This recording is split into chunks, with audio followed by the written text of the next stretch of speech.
Lena Moore sat on a frozen park bench at midnight, gripping a positive pregnancy test while snowflakes landed on her trembling hands. 3 weeks ago, her husband had walked out without explanation. 2 weeks ago, she'd been evicted. 1 week ago, she'd realized she was pregnant with the child of a man who'd already chosen someone else. Tonight, she had $17, no home, and a future that felt like falling through ice. What Lena didn't know was that someone had been watching her unravel from the shadows, and he had no intention of looking away. Before we begin this story of betrayal, survival, and unexpected protection, please hit that like button and comment below with your city so I can see how far Lena's journey reaches across the world. The pregnancy test clattered onto the bench beside Lena Moore, its two pink lines glowing under the harsh streetlight like an accusation she couldn't defend herself against. She stared at it, her breath forming white clouds in the December air, her fingers already numb despite being shoved deep into the pockets of a coat that had seen better winters. Around her, Central Park stretched dark and mostly empty, the kind of empty that made every sound, every distant siren, every rustle of newspaper tumbling past feel magnified and threatening. Lena had come here because she had nowhere else to go. The thought settled over her like the snow beginning to fall, fine, persistent, inescapable. She watched the flakes drift down through the cone of lamplight, landing on her jeans, on the test, on the paper bag from the bodega that had cost her the last of her cash. Inside that bag sat a bottle of water she'd needed to take the test and a granola bar she'd been too nauseous to eat. $17.63 remained in her wallet. That was everything. That was her entire net worth after 26 years of life, 3 years of marriage, and 3 weeks of spectacular implosion. "Congratulations," Lena whispered to herself, the word tasting bitter.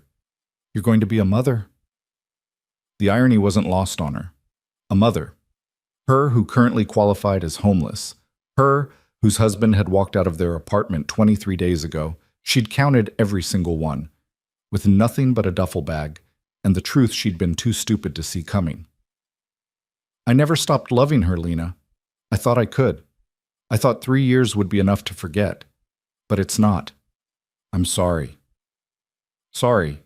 Ethan Moore had looked her in the eye and said he was sorry, as if that word could somehow cushion the blow of abandonment, as if sorry could pay rent, or explain why he'd married her in the first place, when his heart had apparently still belonged to someone named Claire, a woman Lena hadn't even known existed until the moment her marriage ended. The worst part? Lena had believed him when he said he loved her. She'd believed every word, every promise, every plan they'd made together. She'd believed in their future right up until the moment he'd erased it. 2 weeks after Ethan left, their landlord had shown up with an eviction notice. Turned out Ethan hadn't paid rent in 3 months, had been draining their joint account to finance whatever reconciliation he'd been planning with his precious Claire. Lena had frantically tried to negotiate, to explain, to beg for more time, but the law didn't care about her situation. Neither did the landlord. She'd spent the last week couch surfing with the only friend who'd answered her calls, but that had ended tonight when the friend's boyfriend made it clear Lena's presence was no longer welcome. The subtext had been obvious. Grief was exhausting to be around, and Lena's particular brand of devastation was bringing down the mood. So here she sat, on a bench in Central Park, at nearly midnight on a Tuesday, holding confirmation that her situation had just graduated from disaster to catastrophe. Pregnant. She was pregnant with Ethan Moore's child, and he didn't even know. Wouldn't care if he did, probably. He'd made his choice clear when he'd walked out. Lena and whatever life they'd built together simply didn't matter enough to stay for. The nausea that had been her constant companion for the last 2 weeks intensified, though whether from morning sickness or sheer panic, Lena couldn't tell. She pressed one hand against her stomach, still flat, still showing no evidence of the truth growing inside her, and felt tears burn hot tracks down her frozen cheeks. What am I going to do? The question fell into the winter air and disappeared without answer. She couldn't afford prenatal care, couldn't afford food, couldn't afford shelter, couldn't afford anything a baby would need. The practical impossibilities stacked up in her mind like blocks, building a tower that would inevitably collapse and crush her beneath it. Maybe she should call Ethan. The thought arrived unwelcome but persistent. Maybe he deserved to know. Maybe he'd step up, do the right thing, help her figure this out. Even as she considered it, Lena knew the truth. Ethan wouldn't care. He'd made his priorities abundantly clear. Claire came first. Claire had always come first. Lena had just been too blind to see it, too caught up in the fairy tale of being loved to notice she was just a placeholder until the real princess came back. "Stupid," Lena muttered, wiping at her face with numb fingers. "You're so stupid." She'd given Ethan everything. She'd worked 2 jobs to put him through business school, had believed in his dreams, had built her entire life around their partnership. And for what? To be discarded the moment something better came along? The anger felt good, felt cleaner than the grief. Lena held on to it, let it warm her from the inside even as the temperature continued to drop. She was angry at Ethan for leaving, angry at herself for not seeing it coming, angry at the universe for adding pregnancy to an already unbearable situation. Most of all, she was angry at how small she felt, how powerless, how completely and utterly alone. A sound made her look up. Footsteps approaching from the direction of Fifth Avenue. Her body tensed instinctively. Central Park at midnight wasn't exactly safe, and she was a woman alone on a bench with nowhere to run to even if danger presented itself.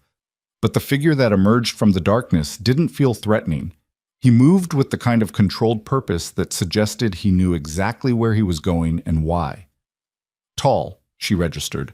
Dark coat, expensive looking even from a distance. He walked like someone who owned whatever space he occupied. Lena's first instinct was to look away, to avoid drawing attention to herself. She didn't need some stranger's pity or worse, some predator's interest. She just needed to disappear. Except the man didn't pass by. He stopped about 10 feet from her bench, hands in his coat pockets, his face partially shadowed despite the streetlight. For a long moment, he simply stood there, looking at her with an intensity that made her skin prickle with awareness. "You shouldn't be out here alone," he said finally. His voice was low, controlled, with an accent she couldn't quite place, something that suggested money and education, but with edges that hinted at rougher origins. "I'm fine," Lena replied automatically, the lie transparent even to her own ears. She pulled her coat tighter, acutely aware of how she must look. Crying woman on park bench, clearly not fine by any definition. "No," the man said simply. "You're not." Something about the certainty in his tone sparked her anger back to life. "You don't know anything about me. I know you're freezing. I know you've been sitting on that bench for almost an hour. I know you're alone and upset, and that whatever you're holding is important enough that you keep looking at it like it contains answers you don't want." He paused, his gaze steady. "I know you have nowhere to go, or you wouldn't still be here." The accuracy of his observation sent alarm bells ringing through Lena's exhausted mind. "Have you been watching me?" "Yes." The blunt admission should have terrified her. Instead, something about his honesty, the complete lack of pretense or excuse, kept her rooted to the bench. "Why?" He stepped closer, and the streetlight finally illuminated his face fully. He was perhaps in his early 40s, with dark hair silvering slightly at the temples, and features that might have been handsome if they weren't so carefully controlled. Everything about him spoke of discipline and power, from the way he held himself to the quality of his clothes. But it was his eyes that held Lena's attention, dark, assessing, and carrying a weight of knowledge that suggested he'd seen far worse than a crying woman on a park bench. "Because you looked like someone who needed someone to notice," he said quietly. "And I notice things other people miss." Lena didn't know what to say to that. The statement was strange, almost unsettling, but there was no malice in it, just observation, fact. "I don't need help," she tried again, even though they both knew it was a lie. "Everyone needs help sometimes." He pulled one hand from his pocket, revealing a business card that he held out to her. "My name is Victor Salerno. I own several businesses in the city. If you need work, a place to stay, anything, call that number." Lena stared at the card but didn't take it. "Why would you help me? You don't even know me." "No," Victor agreed, "but I know what it looks like when someone's out of options. And I know that you deserve better than freezing to death in Central Park because the people who should have protected you failed." The words hit harder than Lena expected. She felt fresh tears threaten and hated herself for the weakness. "I don't accept charity." "It's not charity." It's an offer of employment. I need someone I can trust for a legitimate position. You need stability. We both get something out of the arrangement." He set the card on the bench beside the pregnancy test, his eyes flickering to it briefly before returning to her face. "Think about it. The offer stands regardless of your situation." He'd seen the test. Of course he had. Lena felt humiliation burn through her chest, mixing with the anger and fear and exhaustion until she couldn't separate one emotion from another. "I don't even know you," she whispered. "No," Victor said again. "But you will, if you make the call. The choice is yours, Lena. It always will be." He turned and walked away before she could ask how he knew her name, his footsteps fading back into the darkness he'd emerged from. Lena sat frozen, staring at the business card lying on the bench. Victor Salerno, private consulting. And a phone number, nothing else. She picked up the card with trembling fingers, her mind racing. Every instinct screamed that accepting help from a stranger was dangerous, especially one who admitted to watching her. But every practical reality screamed louder. She had no money, no home, no options, and a baby growing inside her that would need all three. The pregnancy test sat beside her like a ticking clock. Every second that passed was a second closer to impossible decisions. Keep the baby or don't. Tell Ethan or don't. Accept help from a stranger or don't. Lena had spent 3 years making herself smaller, quieter, more accommodating. She'd erased her own needs in service of Ethan's dreams, had believed that loving him meant sacrificing herself. And where had that gotten her? Alone, pregnant, homeless. Maybe it was time to stop being the person everyone else needed her to be and start fighting for herself. For the life growing inside her. For a future that didn't involve freezing to death on a park bench. Her fingers closed around the business card. 3 days later, Lena stood outside an office building in Midtown, Victor Salerno's business card clutched in her hand like a lifeline. She'd spent the last 72 hours in a women's shelter, surrounded by others whose lives had also imploded, and every minute had reinforced what she already knew. She couldn't do this alone. The building before her was exactly what she'd expected from someone like Victor. Sleek, modern, expensive. The kind of place where the doorman looked at her worn coat and secondhand boots with barely concealed judgment. Lena lifted her chin and walked inside anyway. "I have an appointment with Victor Salerno," she told the receptionist, her voice steadier than she felt. The woman's eyebrows rose slightly. "Name?" "Lena Moore." Something changed in the receptionist's expression. Recognition, maybe, or surprise. She picked up the phone, murmured something Lena couldn't hear, then nodded. 30th floor. He's expecting you." The elevator ride felt endless. Lena watched the numbers climb, each floor taking her further from the ground, from safety, from the option to change her mind. By the time the doors opened, her heart was hammering against her ribs. Victor's office occupied the entire 30th floor. Windows overlooked Manhattan, the city sprawling beneath like something conquerable. And there, standing by those windows with his back to her, was Victor himself. "You came," he said without turning around. "You knew I would. I hoped you would." He turned then, and Lena saw the same controlled intensity she remembered from the park. But hope and certainty are different things. "Thank you for calling." Lena stayed near the elevator, not quite ready to fully commit to entering his space. "I need to understand what you're offering. You said employment, but what kind of employment? And why me? You could hire anyone." "I could," Victor agreed, "but I don't trust easily, and I don't offer help lightly. What I saw in that park was someone who'd been betrayed by people who should have protected her. Someone strong enough to survive it but drowning because she had no resources. I respect that kind of strength. You don't know anything about my situation." "Don't I?" Victor moved away from the windows, crossing to his desk with that same purposeful stride. "Your husband left you 3 weeks ago. His name is Ethan Moore, and he works in finance, or he did until he quit to move across the country with someone else. You were evicted from your apartment because he stopped paying rent. You have no family in the city, few friends, and approximately $15 to your name." He paused, his dark eyes meeting hers. "And you're pregnant with his child, though he doesn't know it yet." Lena's blood ran cold. How do you... I make it my business to know things, Lena, especially before I bring someone into my life. He gestured to a chair across from his desk. Please, sit. Let me explain what I'm offering. She should have run. Every rational thought in her head screamed at her to get out, to not get involved with someone who had that much information about her private life. But Lena's options had narrowed to almost nothing, and she was tired of running from hard truths. She sat. Victor settled into his own chair, elbows on the desk, fingers steepled in front of him. I need someone to manage my personal affairs. Schedule, correspondence, travel arrangements. The work itself is straightforward, but it requires discretion and loyalty. In exchange, I'm offering you a salary of $100,000 annually, health insurance that includes full prenatal and maternity coverage, and an apartment in a building I own. Lena's mouth went dry. That's too much. For administrative work. It's what the position is worth to me, Victor said simply. And what you're worth if you accept. Why? The question burst out of her. Why would you do this for a stranger?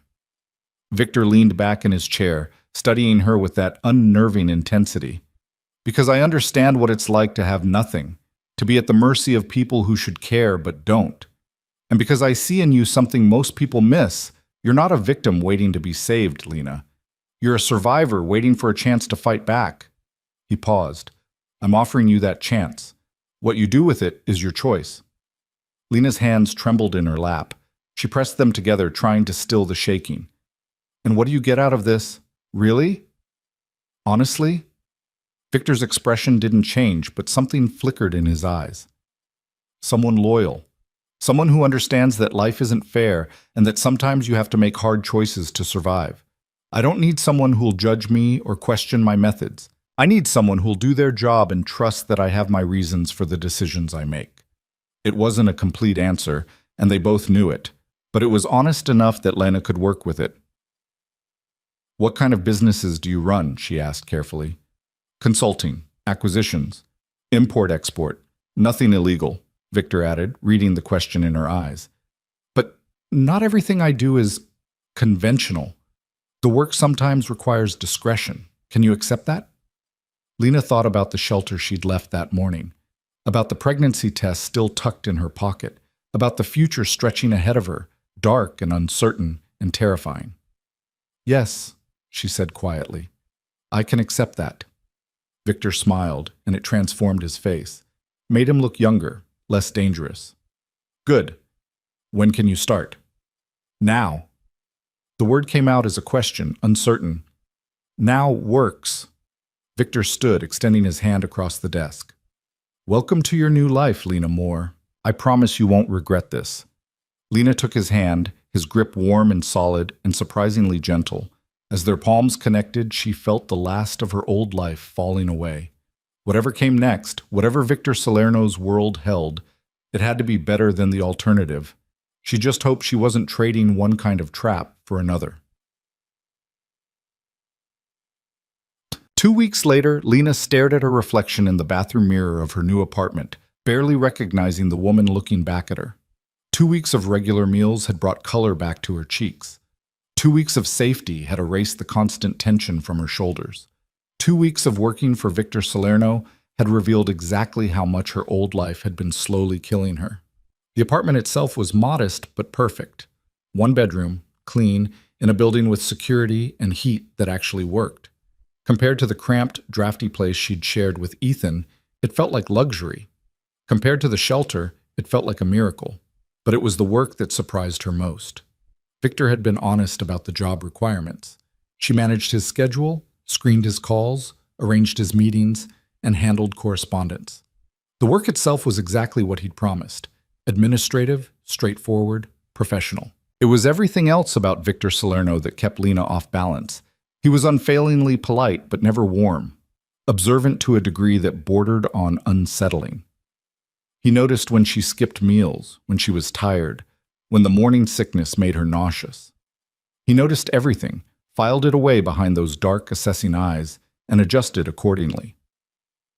After the 3rd day of watching her turn green during their morning meeting, he'd had ginger tea and crackers delivered to her desk without comment. When she'd thanked him, He'd simply nodded and continued discussing his schedule as if providing for her comfort was the most natural thing in the world. He never asked about the pregnancy, never pushed for details about Ethan or her past. But somehow, Lena knew he was aware of everything. The way he watched her, the way he anticipated her needs before she voiced them, it suggested a level of attention that should have frightened her. Instead, it made her feel seen for the first time in years. "You're being ridiculous," Lena told her reflection firmly. "He's your boss. He's paying you to do a job. Don't confuse professional courtesy with actual care." But even as she said it, she knew it wasn't quite true. Victor's attention felt personal in a way that had nothing to do with employment. He looked at her like she mattered, like her well-being was somehow important beyond her utility. It was intoxicating and terrifying in equal measure.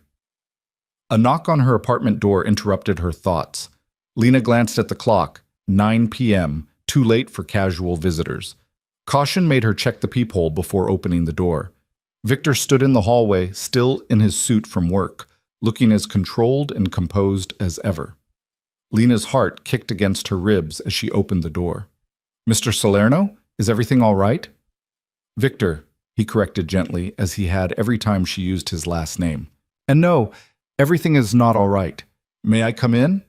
She stepped aside, hyper-aware of his presence as he entered her small apartment. He seemed to fill the space, his controlled energy making even the modest living room feel smaller. "What's wrong?" Lena asked, closing the door. Victor turned to face her, and for the first time since she'd met him, she saw something like hesitation cross his features. "I had you investigated," he said bluntly. "More thoroughly than I initially admitted, and there's information you need to know about your ex-husband." Lena's stomach dropped. "What kind of information?" "Ethan Moore knew you were pregnant before he left you." The words hit like a physical blow. Lena gripped the back of the couch for support, her mind refusing to process what Victor had just said. "That's not possible. I didn't know until 3 weeks after he left," Victor finished. "But he knew before that. Your medical records from a clinic visit 4 weeks ago. He accessed them through your shared insurance. He knew, Lena, and he left anyway." The room tilted. Lena sank onto the couch, her breath coming in short, sharp gasps. "You're lying. You have to be lying." "I wish I was."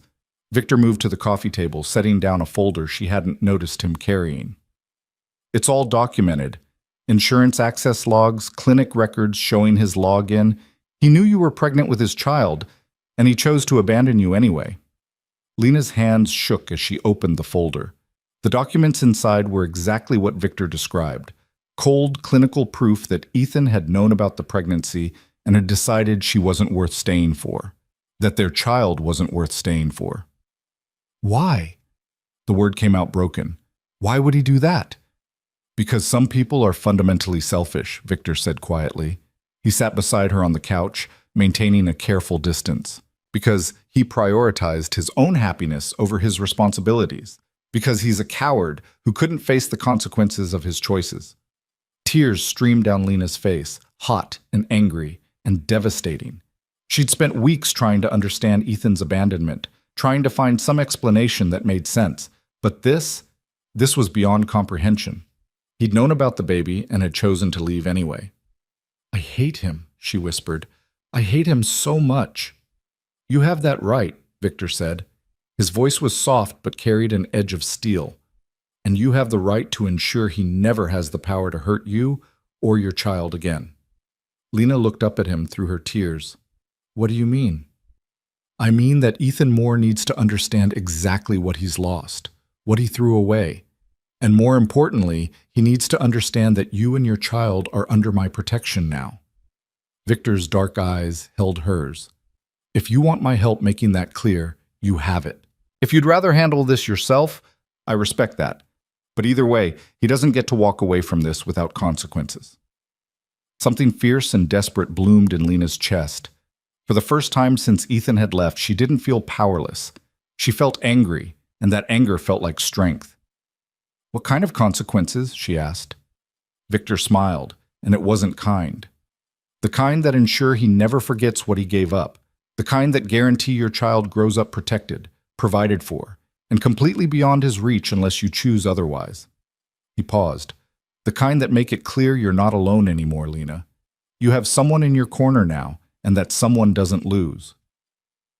It should have scared her, the intensity in his voice, the promise of violence, not physical, but just as devastating, hanging in the air between them.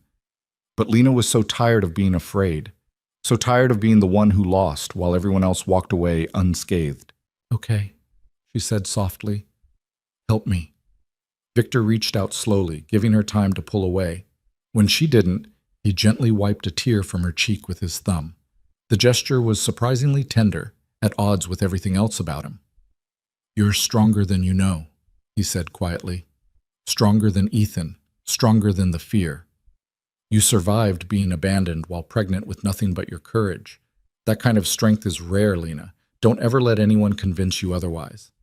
Lena closed her eyes, leaning into the warmth of his palm against her face. It had been so long since anyone had touched her with gentleness, so long since anyone had looked at her like she was valuable. "Why do you care?" she asked, opening her eyes to meet his gaze.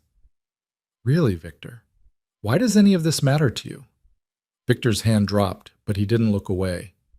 "Because I know what it's like to be disposable, to be nothing in the eyes of people who should have protected you. And I know how it feels to have someone step in and change everything, to be given a chance when you expected only cruelty." His expression softened almost imperceptibly. "You remind me of someone I used to be, and I have the power to ensure you never have to feel powerless again. Why wouldn't I use it?" It wasn't a complete answer. Lena suspected Victor Salerno never gave complete answers about anything. But it was enough. Enough to understand that his interest in her went deeper than employment. Enough to recognize that he'd chosen her specifically, deliberately, for reasons that had as much to do with her as with whatever he needed from an assistant. "Thank you," she said simply. Victor stood, his professional mask sliding back into place. "Get some rest. Tomorrow, we handle Ethan Moore. And Lena?" He paused at the door, looking back at her. "Whatever happens next, remember that you're not the one who should feel ashamed. He is. Make sure he knows that." After he left, Lena sat alone in her apartment, the folder of evidence still open on the coffee table. She stared at the documents proving Ethan's betrayal, and something hardened inside her chest. She'd spent 3 years making herself small for a man who had never valued her. She'd sacrificed her dreams, her independence, her sense of self, all for someone who had known she was carrying his child and had abandoned her anyway. No more. Lena Moore had died in that park 3 weeks ago, alone and terrified and powerless. What had risen in her place was something harder, sharper, less willing to accept cruelty as inevitable. And she had Victor Salerno standing beside her now, offering not rescue but partnership. Offering not pity but respect. Whatever came next, whatever darkness lived in Victor's world, it couldn't be worse than what she'd already survived. Lena placed one hand on her stomach, feeling the first flutter of protective fury for the life growing there. "Your father is a coward," she whispered to her unborn child. "But you're going to have a mother who fights, and you're going to grow up knowing that you were never the mistake. He was." Outside her window, the city glittered with 1,000 lights, each one a story of survival and struggle and second chances. Lena Moore was about to write her own. The morning arrived cold and sharp, winter sunlight cutting through Lena's apartment windows with a clarity that matched her newfound resolve. She'd barely slept, her mind circling around the evidence Victor had provided, around the truth she'd been too naive to see. Ethan had known. He'd known about their child and had chosen to walk away anyway, leaving her to drown while he sailed off toward his own happiness. Lena stood in front of her closet, selecting clothes with more care than usual. Victor had texted her at 6 a.m. with simple instructions. "Dress professionally. We have a meeting at 10. She didn't need to ask who the meeting was with. By 9:30, Lena stood in Victor's office, her hands clasped tightly in front of her to hide their trembling. Victor sat behind his desk, phone pressed to his ear, speaking in rapid Italian to someone on the other end. She'd learned over the past 2 weeks that he conducted business in at least 4 languages, switching between them with an ease that suggested his world extended far beyond Manhattan. He ended the call and looked up at her, his dark eyes assessing. "Are you ready?" "I don't know what I'm supposed to be ready for," Lena admitted. "You haven't told me what you're planning." "Because what happens next is your choice, not mine." Victor stood, buttoning his suit jacket with practiced efficiency. I've arranged for Ethan Moore to meet with me this morning. He thinks I'm a potential investor in whatever venture he's pursuing with his girlfriend. He doesn't know you'll be here. Lena's stomach twisted. You want me to confront him? I want you to have the option to confront him, to see his face when he realizes you're not the broken woman he left behind, to watch him understand that his choices have consequences. Victor moved around the desk, stopping a few feet from her. But if you'd rather not face him, if you'd rather I handle this alone, that's equally acceptable. The decision is yours, Lena. It always will be. The phrase echoed from their first meeting in the park. The choice is yours. Victor seemed to build everything around that principle, offering options, presenting possibilities, but never forcing her hand. It was intoxicating after 3 years of Ethan making decisions for both of them without consultation. I want to be there, Lena said firmly. I want him to see me. Victor smiled, a flash of approval in his otherwise controlled expression. Good, but we establish ground rules first. You don't speak unless you choose to. You don't apologize, don't explain, don't justify anything about your situation. If he asks questions, you're under no obligation to answer them. And if at any point you want to leave, you leave. I'll handle the rest. What exactly will you be handling? Justice, Victor said simply. The kind that men like Ethan Moore understand, consequences delivered by someone with more power than they have. He abandoned his pregnant wife to destitution. That's not something I forgive easily. There was something dark in Victor's voice, something that suggested his definition of consequences went deeper than Lena fully understood. But she found she didn't care. Ethan deserved whatever Victor had planned. He'd earned it by accessing her medical records, by knowing about their child, by leaving her anyway. Okay, Lena said. I'm ready. 20 minutes later, Lena sat in a chair positioned slightly behind and to the left of Victor's desk, arranged so she'd be visible but not immediately noticeable when someone entered the office. Her heart hammered against her ribs as she heard voices in the reception area. Victor's assistant greeting someone, professional and courteous. Then the office door opened, and Ethan Moore walked in. Lena's breath caught. She hadn't seen him in nearly a month, and the sight of him sent a cascade of conflicting emotions through her chest. He looked good, rested, happy, like a man whose life was finally aligning with his desires. He wore a new suit she'd never seen, his hair freshly cut, his entire demeanor radiating confidence. He looked like someone who'd never spent a single night worrying about what he'd left behind. Mr. Salerno, Ethan said, extending his hand with practiced charm. Thank you for taking this meeting. I think you'll find our business proposal very compelling. Victor stood but didn't take Ethan's hand. Instead, he gestured to the chair across from his desk. Please sit. We have a great deal to discuss. It was only as Ethan settled into the chair that he noticed Lena. She watched the recognition hit him, watched his expression cycle through surprise, confusion, and something that might have been guilt before settling into uncomfortable neutrality. Lena, he said carefully, I didn't expect to see you here. Clearly, Victor said before Lena could respond. His voice was pleasant, conversational, but carried an undercurrent of steel. Mr. Moore, I'm afraid I haven't been entirely forthcoming about the nature of this meeting. I'm not actually interested in your business proposal. Ethan's attention snapped back to Victor, wariness creeping into his expression. I don't understand. Allow me to clarify. Victor leaned back in his chair, his posture relaxed but his eyes sharp. Lena Moore works for me. Has for the past 2 weeks. In that time, I've come to know quite a bit about her situation, including how she ended up homeless and pregnant after her husband abandoned her without warning or support. The color drained from Ethan's face. His eyes darted to Lena, then back to Victor. That's a private matter between me and my wife. Ex-wife, Lena said quietly, speaking for the first time. I filed for divorce last week.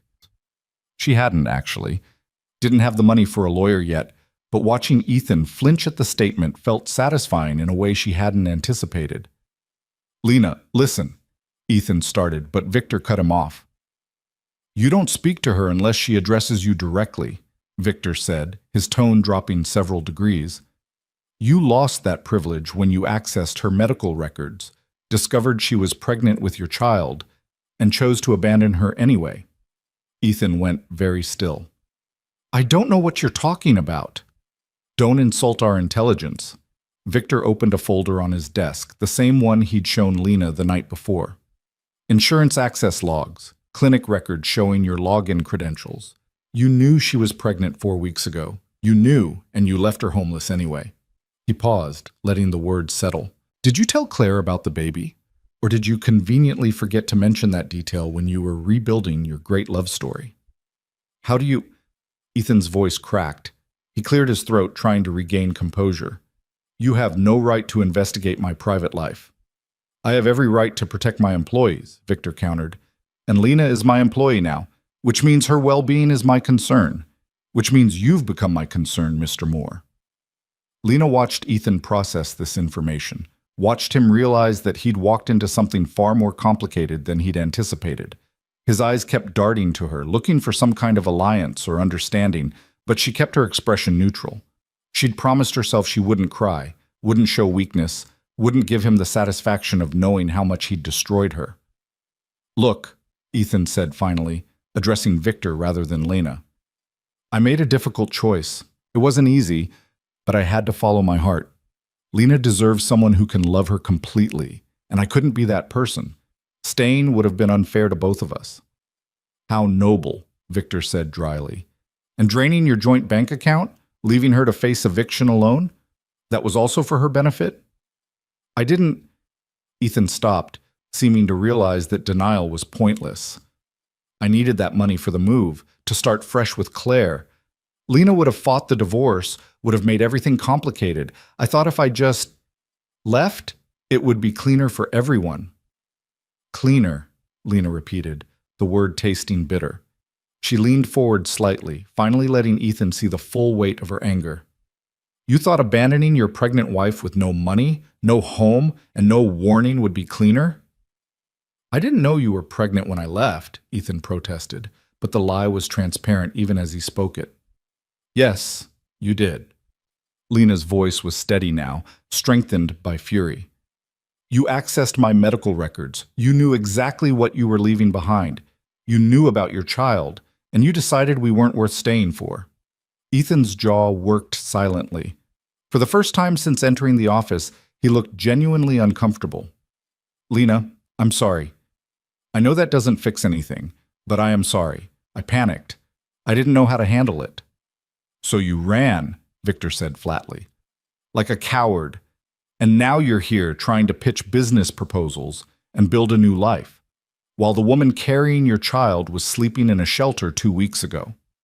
Ethan's head snapped toward Lena, genuine shock crossing his features. A shelter? Lena, I didn't know it was that bad. You didn't want to know, Lena corrected. You made sure you wouldn't have to know by disappearing completely. You blocked my number, didn't you, after you left? The guilt on Ethan's face was answer enough. I needed a clean break, he said weakly. You thought only about yourself, Victor interrupted. Which brings us to why you're really here, Mr. Moore. Not for a business meeting, but for a conversation about consequences and responsibilities. Ethan's expression hardened, some of his earlier confidence returning. With all due respect, Mr. Salerno, my relationship with Lena is none of your business.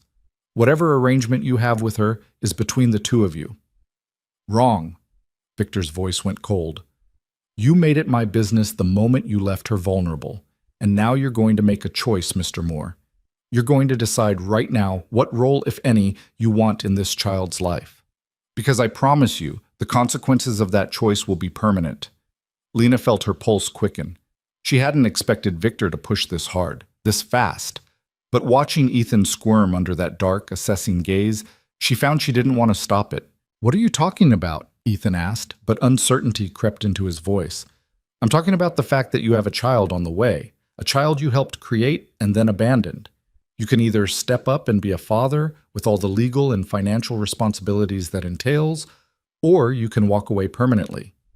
Victor leaned forward, his hands flat on the desk. But if you choose to walk away, you sign away all parental rights, permanently. You don't get to come back in 5 years and decide you want to play daddy. You don't get to use this child as leverage or guilt. You make your choice now, and you live with it forever. Ethan's mouth opened and closed several times. He looked at Lena, real fear in his eyes now. Lena, you can't be okay with this. This is our child. Our baby. Our baby, Lena repeated softly. The baby you knew about when you left me homeless. The baby you were willing to pretend didn't exist so you could have your fresh start with Claire. She paused, letting him see the depth of her contempt. You gave up the right to call this child ours the moment you walked out, Ethan. Now you have to decide if you want any rights at all. This is insane, Ethan said, but his voice lacked conviction. You're trying to force me into an impossible decision. No, Victor said calmly. I'm offering you a choice, the same choice you offered Lena when you abandoned her, adapt or suffer the consequences. The difference is, I'm giving you more warning than you gave her. The room fell silent. Lena watched Ethan struggle, watched him weigh his options, and felt a strange detachment settle over her. This was the man she'd loved, the man she'd built her entire life around, and he was sitting here calculating whether his child was worth the inconvenience of responsibility. If I sign away my rights, Ethan said slowly, what happens then? Then you're free, Victor said simply. No financial obligations, no custody battles, no complications. You get to live your life with Claire as if this pregnancy never happened. And Lena gets to raise her child without wondering when you'll decide to disrupt their lives. And if I don't sign? Then you step up. Fully, child support, custody arrangements, all of it. You don't get to pick and choose which parts of fatherhood suit you. It's all or nothing, Mr. Moore. Lena held her breath, waiting. Some part of her, the part that had loved Ethan, that had believed in their future, hoped he'd choose to stay. Hoped he'd prove that underneath the cowardice and selfishness, there was still a decent man capable of loving his child. But the larger part of her, the part that had been forged in the cold reality of abandonment, knew exactly what he'd choose. I need time to think, Ethan said finally. No, Victor replied. You need to decide now, because the moment you leave this office, the offer expires. You either commit to being a father, with all the legal documentation that requires, or you sign the papers my lawyers have prepared terminating your parental rights. Those are your options. Ethan stood abruptly, his chair scraping against the floor. You can't force me to make a decision like this right now. This is my child too. Is it? Victor's question was quiet but devastating. Because your actions suggest otherwise. A father doesn't abandon his pregnant partner. A father doesn't drain bank accounts and disappear. A father doesn't need to be threatened with consequences to care about his child's welfare. He paused. You're not a father, Mr. Moore. You're a sperm donor who's inconvenienced by the results. The only question is whether you're going to pretend otherwise or accept the truth. The words hung in the air, brutal and unanswerable. Lena watched Ethan's face cycle through anger, shame, and finally resignation. She saw the exact moment he made his decision, saw it in the way his shoulders dropped, and his expression went carefully blank. Where do I sign? Ethan asked quietly. Something inside Lena's chest cracked, even though she'd known it was coming, even though she'd wanted him to make this choice, had hoped for the clean break it represented. Hearing him actually say it, hearing him choose abandonment again, this time with full knowledge and conscious intent, hurt in ways she hadn't prepared for. Victor pulled out a document from his desk drawer, sliding it across to Ethan along with a pen. Read it carefully. Once you sign, it's irrevocable. You give up all rights to this child. No custody, no visitation, no legal claim of any kind. In exchange, you have no financial obligations and no responsibilities. Ethan picked up the papers with shaking hands. Lena watched him read through them, watched him realize the magnitude of what he was doing. For a moment, she thought he might change his mind, might remember the life they'd planned together, the family they'd talked about creating. But then he signed his name at the bottom of the page, quick and decisive, like ripping off a bandage. There, Ethan said, setting down the pen. He wouldn't meet Lena's eyes. It's done. Are we finished here? Almost. Victor took the papers, examining the signature briefly before setting them aside. One more thing, Mr. Moore. If you ever contact Lena again, if you ever attempt to interfere in her life or her child's life, you'll discover that I'm significantly less forgiving than I've been today. Do you understand? There was something lethal in Victor's voice, a promise of violence that made even Lena's skin prickle with awareness. Ethan clearly heard it too, because he went pale. I understand, he said. Good. Then you can leave. Ethan stood, hesitated like he wanted to say something to Lena, then thought better of it. He walked to the door, his movements stiff and awkward. Just before he left, he paused and looked back at her. For what it's worth, he said quietly, I hope things work out for you, Lena. I really do. Then he was gone, the door closing behind him with a soft click that sounded like an ending. Lena sat frozen in her chair, staring at the space where Ethan had been. She felt numb, hollowed out, like someone had reached inside her chest and removed something vital. She'd gotten what she wanted, freedom from Ethan, protection for her child, a clean break from the past. So why did it feel like losing? Lena. Victor's voice was gentle. He moved from behind his desk to crouch in front of her chair, bringing himself to her eye level. Breathe. She realized she'd been holding her breath. She let it out in a shaky exhale, and then the tears came. Not loud, dramatic sobs, but quiet, devastating tears that tracked down her face in hot streams. He didn't even fight, she whispered. Not even a little. His own child, and he just signed it away. I know. Victor reached up slowly, giving her time to pull away, and wiped a tear from her cheek with his thumb. The gesture was becoming familiar, his way of offering comfort without overwhelming her. And I know that hurts, even though you knew it was coming, even though it's what you wanted. Is this what I wanted? Lena's voice broke. For my child to grow up knowing their father chose to walk away? That he had a chance to stay and he didn't take it? Your child will grow up knowing their father was a coward, Victor said firmly. But they'll also grow up knowing their mother was strong enough to protect them from that cowardice. Strong enough to choose their well-being over the fantasy of a happy family with someone who didn't deserve them. He paused. You gave Ethan a choice, Lena. He made it. That's on him, not you. Lena knew he was right. Logically, she understood that Ethan's decision reflected his character, not hers. But logic didn't ease the ache in her chest, the grief for what should have been. What happens now? She asked. Victor stood, returning to his desk and retrieving the signed documents. Now these get filed with my lawyers. The termination of parental rights will be processed, and you move forward without Ethan Moore in your life, or your child's life. You're free, Lena, completely free. Free. The word should have felt liberating, but instead it felt heavy with responsibility. She was free, yes, free to make her own choices, free to build her own life. But she was also alone, pregnant, and entirely responsible for another human being's future. As if reading her thoughts, Victor said, You're not alone in this. Lena looked up at him, confusion and wariness warring in her expression. What do you mean? I mean that I don't offer protection halfway. You work for me, which means you're under my care. That extends to your child, medical bills, childcare, whatever you need. You have it. No questions asked. Victor, I can't accept. Yes, you can. His voice was firm, but not unkind. And you will, because it's not charity and it's not pity. It's what you've earned by being loyal, by being strong, by refusing to break even when you had every reason to. He paused. Let me be clear, Lena. I don't do things out of the goodness of my heart. I do things because they serve my interests, and keeping you stable, protected, and focused serves my interests. So accept the help and stop arguing. It was possibly the most Victor way of offering kindness Lena had ever heard, wrapped in pragmatism and self-interest, but sincere underneath.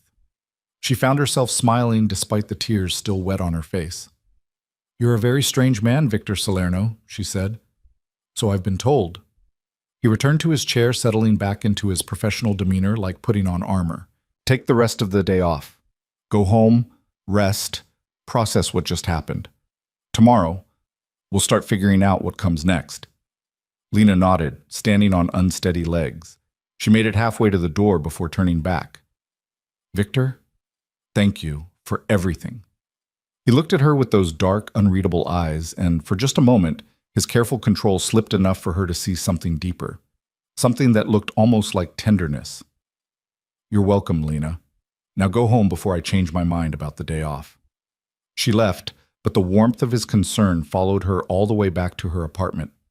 That night, Lena sat by her window looking out at the city, one hand resting on her still flat stomach. The signed papers terminating Ethan's parental rights sat on her coffee table, legally binding proof that her child's father had chosen to walk away. But mixed with the grief was something else. Relief, maybe. Or hope. Because Ethan's absence meant her child would never know the pain of loving someone who only loved conditionally, would never wonder if they were enough because their mother had already proven they were worth everything. And they had Victor Salerno, for whatever that was worth. A man who didn't claim to love them, but who protected them anyway. Who noticed when she needed help and provided it without expectation of gratitude. Who had given her the power to face her demons and the freedom to choose her own future. Lena thought about the way Victor had wiped away her tears, the gentleness in his touch at odds with everything else about him. She thought about how he'd positioned himself between her and Ethan like a shield, how he'd fought her battles while still giving her room to fight her own. She didn't know what Victor wanted from her beyond professional competence, didn't know if his protection came with strings she hadn't yet discovered. But for now, for tonight, she let herself feel grateful, let herself believe that maybe, somehow, she and her child would be okay. Outside, the city glittered with a million possibilities. And inside, Lena Moore began to believe that some of those possibilities might actually belong to her. The weeks that followed Ethan's departure from their lives settled into a rhythm Lena hadn't expected. One defined not by the chaos she'd grown accustomed to, but by stability. Victor kept his word about everything. Her salary appeared in her account with clockwork precision. Her apartment remained warm and safe, and the prenatal care he'd promised materialized in the form of appointments with one of Manhattan's top obstetricians, a kind woman named Dr. Patricia Chen, who never once asked questions about Lena's situation that weren't medically relevant. Lena threw herself into work with an intensity that surprised even her. She learned the intricacies of Victor's schedule, the subtle preferences he never voiced but expected her to know. She discovered he took his coffee black in the morning but with cream after 3 p.m., that he conducted his most sensitive business calls in Italian, that Tuesdays were reserved for meetings he never put on the official calendar, with people whose names she was instructed never to write down. She didn't ask what those meetings were about. Some part of her didn't want to know. Victor had been clear from the beginning that his business required discretion, and Lena had learned that discretion meant not asking questions she couldn't unhear the answers to. But it was the small moments that stayed with her. The way Victor would appear at her desk at exactly noon with takeout from whatever restaurant served food she could stomach that day. How he'd rearranged his schedule without comment to ensure she never missed a prenatal appointment. The evening she'd stayed late finishing a report and had found him still in his office at 9 p.m., working in the pool of light from his desk lamp, and he'd looked up and simply said, "Go home, Lena. The work will be here tomorrow." She'd gone home, but she'd thought about that moment for hours afterward. Thought about the quiet concern in his voice, the way he seemed to notice everything about her well-being while revealing almost nothing about himself. It was dangerous, this growing attachment to Victor Salerno. Lena knew it intellectually, could list all the reasons why allowing herself to care about her employer, especially one as complex and potentially dangerous as Victor, was a mistake. But knowing something and feeling it were different things, and what Lena felt when she looked at Victor was becoming harder to ignore. The realization crystallized one afternoon in late February, nearly 6 weeks after Ethan had signed away his parental rights. Lena stood in Victor's office reviewing his schedule for the following week when she felt it. A flutter, subtle and strange, like bubbles rising in her abdomen. Her hand went instinctively to her stomach, now showing the first gentle curve of pregnancy beneath her blouse.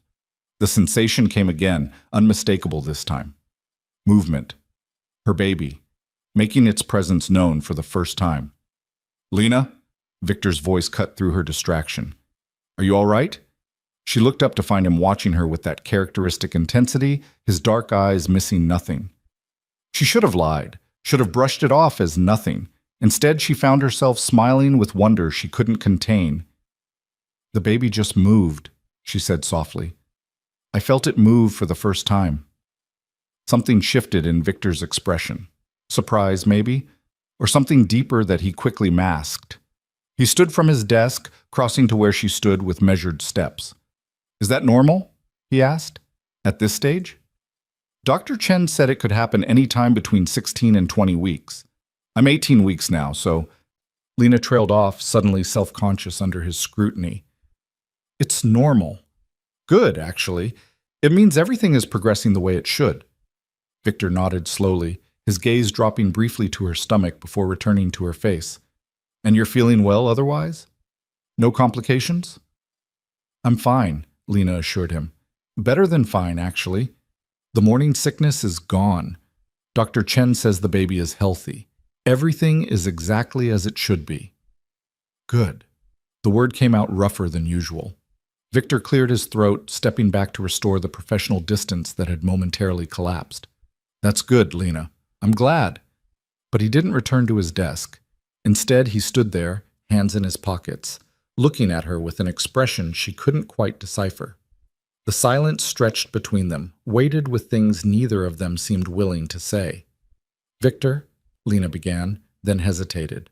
She didn't know how to articulate what she wanted to ask, how to voice the question that had been growing in her mind for weeks. Why are you doing all of this? Really? And please don't tell me it's because I'm a good employee or because it serves your interests. I need to understand what this is. Victor's jaw tightened almost imperceptibly. For a long moment, Lena thought he wouldn't answer, that he'd retreat behind his usual deflections. But then he spoke, his voice quiet and more honest than she'd ever heard it. When I was 15, my mother got pregnant, he said. My father had been gone for years. Dead, probably, though we never knew for sure. She was working 3 jobs trying to keep us fed, and then she got pregnant by some man who promised he'd take care of us and then disappeared the moment she told him about the baby. Victor's expression hardened at the memory. She tried to handle it alone, tried to be strong, and she died in childbirth because she couldn't afford proper medical care. The baby died too. Lena's breath caught. Victor, I'm so sorry. I was there, he continued, as if she hadn't spoken. 15 years old, watching my mother bleed out because the father of her child was too much of a coward to take responsibility. Watching the doctors work on a baby that never drew breath because we couldn't afford the prenatal care that might have caught the complications earlier. His dark eyes met hers, raw with old pain. So when I see a pregnant woman abandoned by a coward, when I see someone trying to survive alone because the person who should have protected her chose himself instead, I don't have the luxury of looking away. I can't. Do you understand? Lena felt tears prick her eyes. She'd known Victor's help came from somewhere personal, had sensed the weight of experience behind his actions. But hearing the truth laid bare like this, seeing the grief he carried, it recontextualized everything. You saved me because you couldn't save them, she said softly. No. Victor's voice turned sharp. I helped you because you deserved help, because you were strong enough to survive but shouldn't have had to do it alone. Don't diminish what you are by making this only about my past, Lena. You matter beyond what you represent to me. The words settled between them, heavy with implication. Lena took a step closer, drawn by an impulse she didn't fully understand. Do I? She asked quietly. Matter to you, I mean. Beyond the job, beyond the arrangement we have. Victor's expression shuddered, his control snapping back into place like armor. You're my employee, Lena, and someone under my protection. That's all this needs to be. But is it all it is? The question hung in the air, dangerous and impossible to take back. Lena watched Victor struggle with it, watched him weigh his response. For a moment, she thought he might actually answer honestly, might acknowledge the strange intimacy that had grown between them, the way they'd started existing in each other's orbits with an intensity that went beyond professional courtesy. But then his phone rang, shattering the moment. Victor glanced at the screen, and whatever vulnerability had shown in his expression disappeared completely. I need to take this, he said, his tone formal. We'll continue reviewing the schedule later. It was a dismissal, polite but absolute. Lena nodded and left his office, her heart racing with a mixture of emotions she couldn't untangle. She'd pushed too hard, asked for too much. Victor Salerno was her employer, her protector, the man who'd saved her from destitution. He couldn't be, anything more than that, no matter how much she was starting to wish otherwise. That evening, Lena found herself unable to settle. She tried to read, tried to watch television, tried to do anything that would quiet her racing thoughts, but her mind kept circling back to Victor's words, to the pain in his voice when he'd spoken about his mother, to the look in his eyes when he'd told her she mattered. Around 8 p.m., her phone buzzed with a text. Victor's name appeared on the screen, and Lena's pulse quickened as she opened the message. "I apologize for ending our conversation abruptly. Can we talk? I'm still at the office if you're available." Lena stared at the message for a long moment, weighing her options. The smart choice would be to decline, to maintain professional boundaries, to not complicate an already complex situation. But Lena had been making smart choices her entire life, and it had gotten her abandoned and pregnant and alone. Maybe it was time to make a different kind of choice. She grabbed her coat and headed for the door. The office building was mostly empty when Lena arrived, just security in the lobby and the occasional light from windows where someone else was working late. She rode the elevator to the 30th floor, her heart hammering with each ascending number. Victor's office door was open. He stood by the windows overlooking the city, his jacket discarded and his sleeves rolled up, the most casual she'd ever seen him. He turned when she entered, and something in his expression made her breath catch. "You came," he said. "You asked me to." Lena closed the door behind her, leaning against it for support. "What did you want to talk about?" Victor crossed to his desk, poured 2 glasses of water from the pitcher he kept there, and handed one to her. His fingers brushed hers in the transfer, and Lena felt the contact like electricity. "I wanted to apologize," Victor said, "for shutting down earlier, for not answering your question honestly." "You don't owe me." "Yes, I do." He set his glass down, turning to face her fully. "You asked if you matter to me beyond the professional arrangement we have. And I deflected because the honest answer complicates things in ways I'm not sure either of us is ready for." Lena's heart was pounding so hard she was certain he could hear it. "What's the honest answer?" Victor was quiet for a long moment, his dark eyes searching hers. When he spoke, his voice was low and rough, with something that sounded like confession. "The honest answer is that you've become more important to me than I intended. That somewhere between offering you a job and watching you rebuild your life, I stopped seeing you as just someone who needed protection. You're strong, Lena, stronger than you know. And you're kind despite having every reason to be bitter. You're building a future for your child with nothing but determination and courage, and that—" He paused, seeming to struggle with the words. "That matters to me. You matter to me. More than is probably wise." Lena felt like she couldn't breathe. She set down her glass before she dropped it, her hands shaking. "Victor, I'm not asking for anything," he said quickly. "I'm not trying to pressure you or complicate your situation further. I just needed you to know that when I look at you, I don't just see an employee or someone under my protection. I see someone remarkable. Someone worth—" He stopped, shaking his head. "Someone worth more than I can offer." The last part came out quiet, almost defeated. Lena took a step toward him, driven by instinct rather than logic. "What if I get to decide what you can offer?" she asked softly. "What if I get to choose what matters?" Victor's expression turned pained. "You're pregnant with another man's child, Lena. You're vulnerable, rebuilding your life, dependent on me for your livelihood and your security. Any relationship between us would be inherently unequal. I won't take advantage of that, even if I'm asking you to. Especially then." But Victor's voice lacked conviction, and his eyes were fixed on her face like he was trying to memorize every detail. "You deserve someone uncomplicated. Someone who can give you the normal life you should have had with Ethan. I'm not that person, Lena. My world is dark and dangerous, and bringing you deeper into it would be selfish." "I'm already in it," Lena pointed out. "I work for you. I live in a building you own. My child's future is secured because of your protection. If your world is dark and dangerous, I'm already standing in it. The only question is whether we keep pretending there's nothing between us or if we're honest about what this has become." Victor closed his eyes briefly, and when he opened them again, Lena saw raw hunger there. Not just physical, though that was present too, but something deeper. The hunger of someone who'd been alone for too long, who'd convinced himself he didn't deserve connection. "I'm not a good man, Lena," he said quietly. "The things I've done, the choices I've made, you don't know the full extent. If you did, you might not look at me the way you're looking at me now." "Then tell me." Lena took another step closer, closing the distance between them until she could feel the heat radiating from his body. "Tell me who you really are, Victor. Let me make an informed choice about what I'm walking into."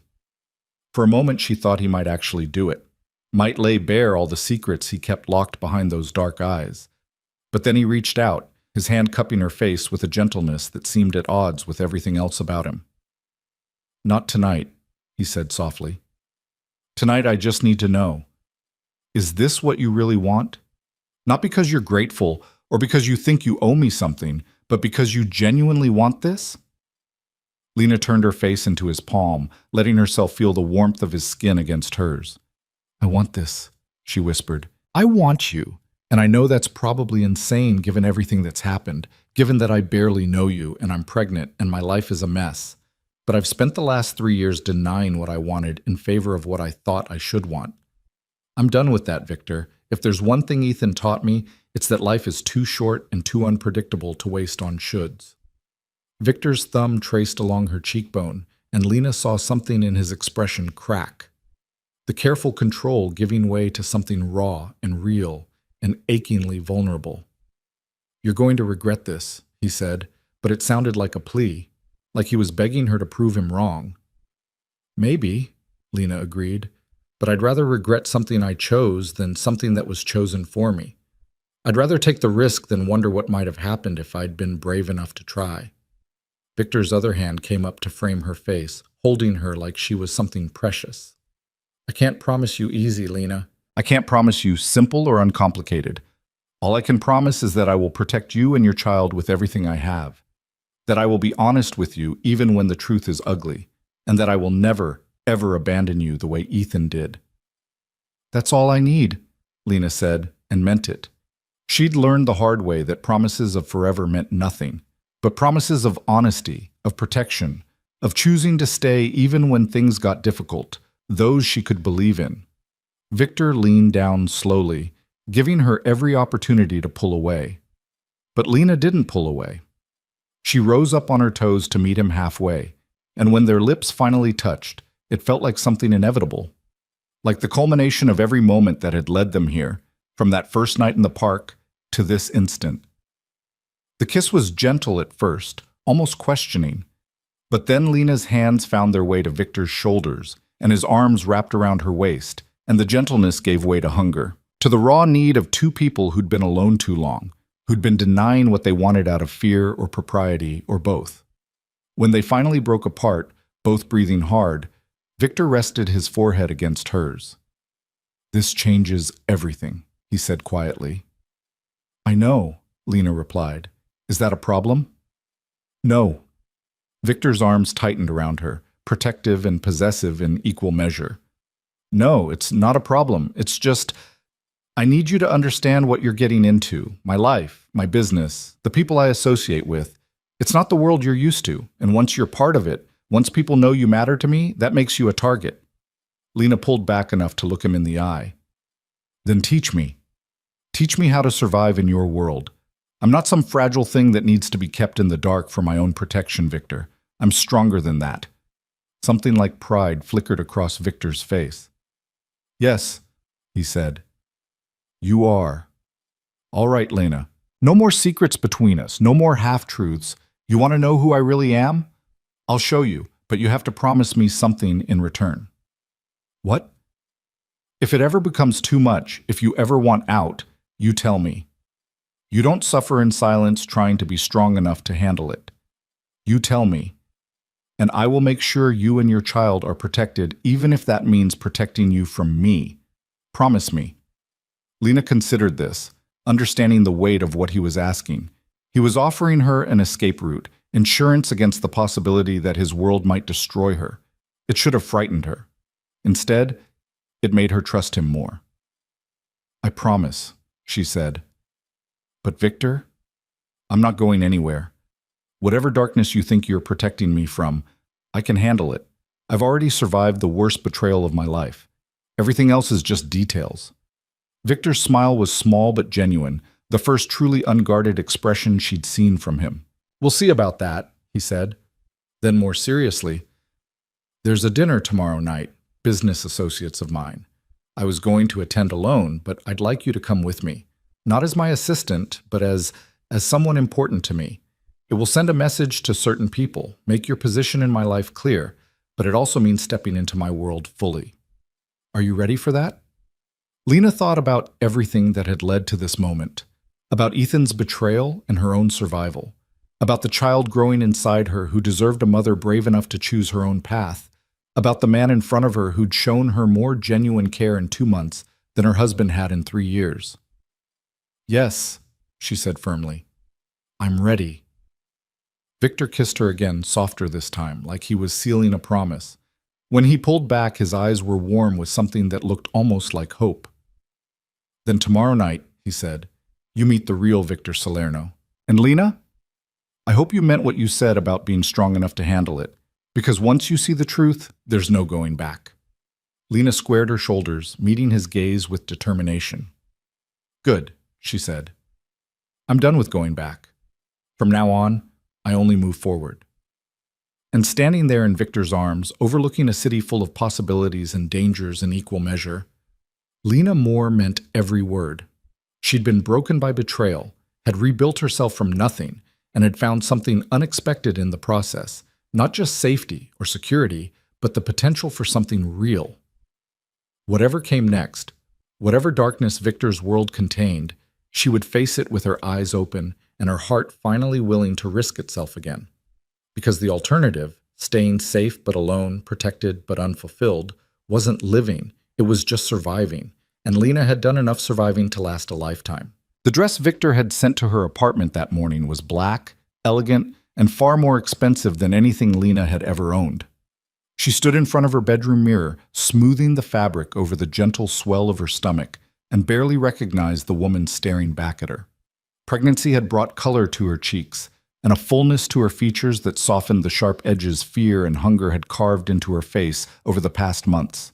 She looked healthy, strong, like someone who belonged in a dress that probably cost more than her old monthly rent. The car Victor sent arrived at 7.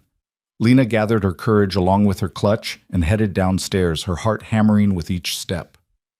This was it. The moment she stopped being just Victor's assistant and became something else entirely. Something public.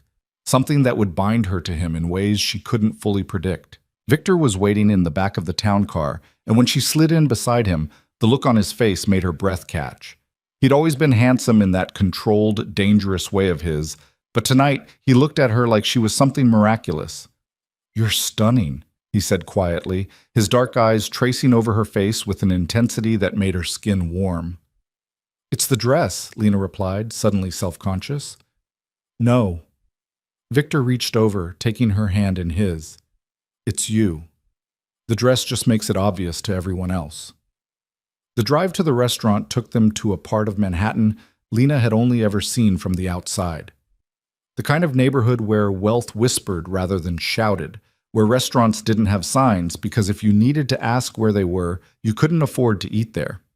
Victor helped her from the car, his hand settling at the small of her back in a gesture that was both protective and possessive. Inside, the restaurant was all dark wood and soft lighting, intimate in a way that suggested secrets shared over expensive wine.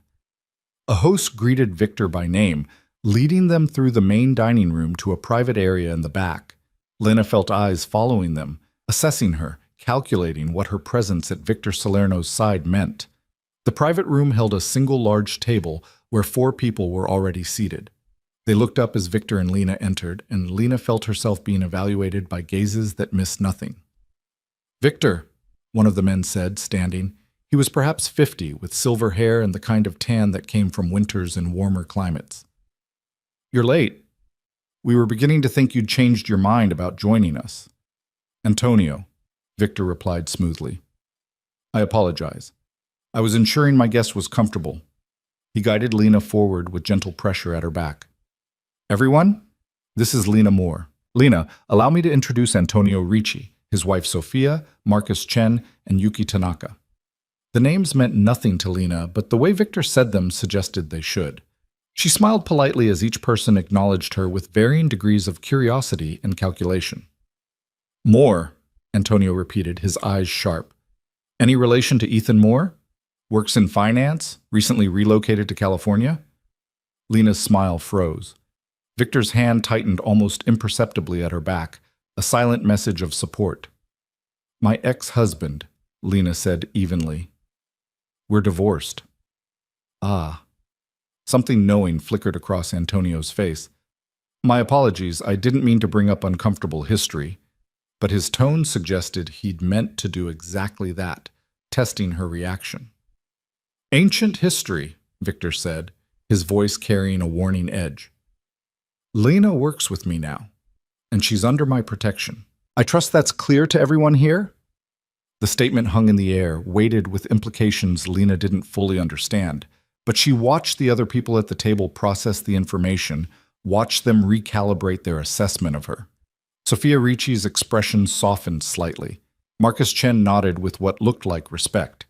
Yuki Tanaka simply smiled, a small, knowing curve of her lips. Crystal clear, Antonio said finally, gesturing to the empty seats. Please, join us. We have much to discuss, and the night is young. As they settled into their chairs, Victor's hand found Lena's under the table, squeezing gently. She squeezed back, drawing strength from the contact. Whatever this dinner was really about, whatever test she was being subjected to, she wouldn't face it alone. The meal began with small talk, discussions of travel, of business ventures that sounded legitimate but felt like code for something else, of mutual acquaintances whose names Lena didn't recognize. She listened more than she spoke, trying to understand the dynamics at play. Antonio clearly held some kind of authority, with the others deferring to him in subtle ways. Sophia watched everything with sharp intelligence behind her polite smile. Marcus spoke rarely but with precision when he did. And Yuki seemed to find the entire evening amusing, like she was watching a play whose ending she already knew. It was midway through the main course when the conversation shifted. So, Victor, Antonio said, setting down his wine glass, you've been unusually quiet about the Brooklyn situation. We've all been wondering when you plan to make your move. Victor's expression didn't change, but Lena felt him tense beside her. The situation is being handled. The parties involved understand the consequences of continued interference. Do they? Marcus leaned forward slightly. Because from where I'm sitting, it looks like they're testing boundaries, seeing how far they can push before you push back. And I'm letting them, Victor replied calmly. Patience reveals intentions. Once I know exactly who's involved and what they're trying to accomplish, I'll respond appropriately. Appropriately, Yuki repeated, her accent making the word sound almost musical. Such a careful choice of language, Victor. You've always been so measured in your approach. It's what makes you valuable. But sometimes measured responses are interpreted as weakness. Let them interpret it however they like, Victor said. I'm not concerned with their perceptions. I'm concerned with outcomes. And the outcome will be exactly what I intend it to be. Lena tried to follow the conversation, but it felt like listening to people speak in code. Brooklyn's situation, and parties involved, boundaries being tested. Every word seemed to carry weight beyond its surface meaning. And what about new partnerships? Antonio asked, his gaze sliding to Lena briefly before returning to Victor. Are you open to expanding your network, or are you consolidating? That depends on the partnership being offered, Victor replied. I'm always open to mutually beneficial arrangements with people I trust, but trust, as we all know, is earned slowly and lost quickly.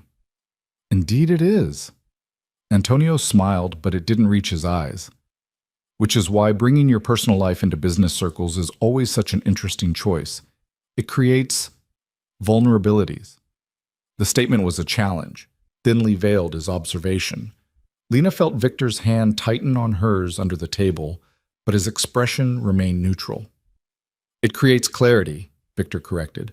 Everyone here now knows that Lena is important to me, that any threat to her is a threat to me. That removes ambiguity, which I find infinitely preferable to wondering who might try to use personal connections as leverage. A bold strategy, Marcus said quietly. Exposing what you care about. Only if you're afraid of defending it, Victor replied. I'm not. The exchange sent a chill down Lena's spine. She was beginning to understand what Victor had meant about his world being dark and dangerous. These people weren't discussing business in the conventional sense. They were discussing power, territory, leverage, and Victor had just made her a piece on their chessboard by acknowledging how much she mattered to him. Sophia Ricci, who'd been silent through most of the dinner, chose that moment to speak directly to Lena. "How far along are you, dear?" she asked, her voice kind despite the calculating look in her eyes. Lena startled slightly at being addressed. 20 weeks, she said. About halfway. And the father? Sophia's question was delicate but pointed. Isn't in the picture, Lena replied, lifting her chin slightly. By choice. His choice. Ah. Sophia's expression flickered with what might have been sympathy. That must have been difficult. It was, Lena admitted, but it also clarified things, made me realize that the life I thought I wanted wasn't actually the one I needed. How philosophical, Antonio said dryly. And now you find yourself in Victor's orbit. One might argue you've traded one complicated situation for another. Lena felt anger spark in her chest at the dismissive tone. Before Victor could respond, she leaned forward slightly, meeting Antonio's gaze directly. With respect, Mr. Ricci, there's no comparison. My ex-husband abandoned me when I was pregnant and homeless because I was inconvenient to the life he wanted. Victor offered me stability, employment, and protection when I had nowhere else to turn. If that's complicated, I'll take complicated over abandoned any day. Silence fell over the table. Lena realized she might have overstepped, might have said too much or been too direct, but she was tired of being talked around, tired of being treated like an interesting problem rather than a person. Then Yuki laughed, genuine and delighted. Oh, I like her, she said, looking at Victor with open amusement. She has spine. That's rare in your world, Victor. Most people are too afraid of offending to speak truth. Victor's expression had softened, pride evident in his eyes as he looked at Lena. Yes, he said quietly. She does have spine. It's one of the many things I value about her. Antonio studied Lena for a long moment, then nodded slowly. My apologies, Ms. Moore. I was testing you, which was rude. But now I understand why Victor chose to introduce you to us. You're not someone who needs protecting from our world. You're someone capable of existing in it. I'm someone who survived worse than social politics, Lena said evenly.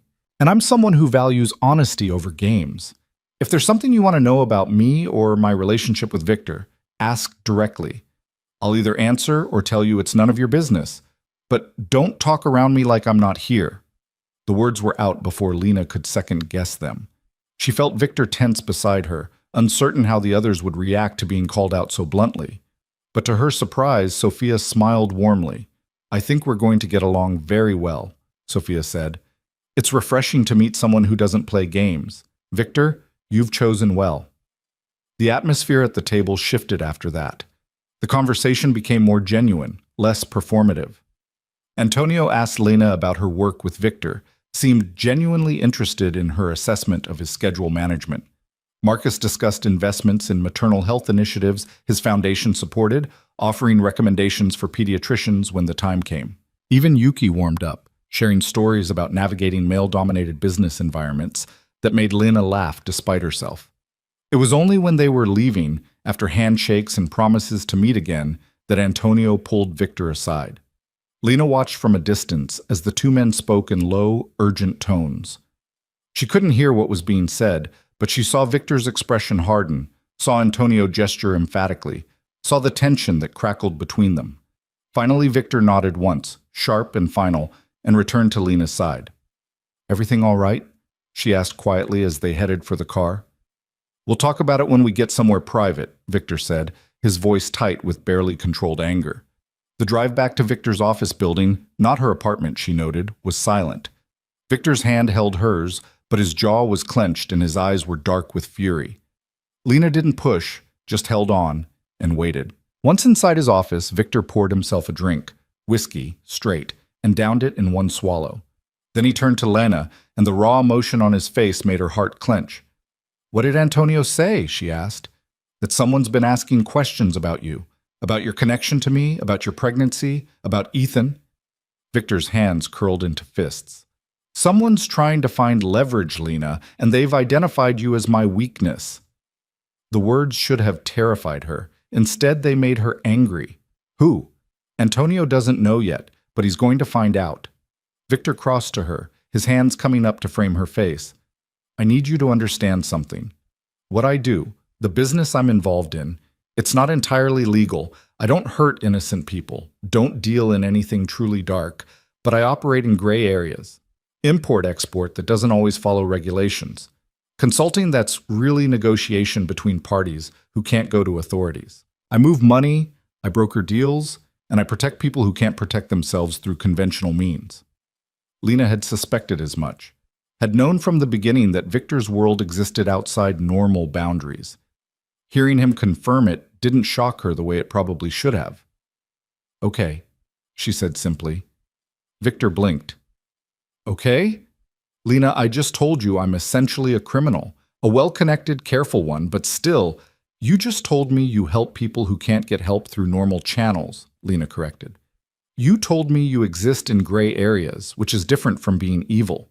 And you told me someone is trying to use me against you, which means we need to figure out who and why.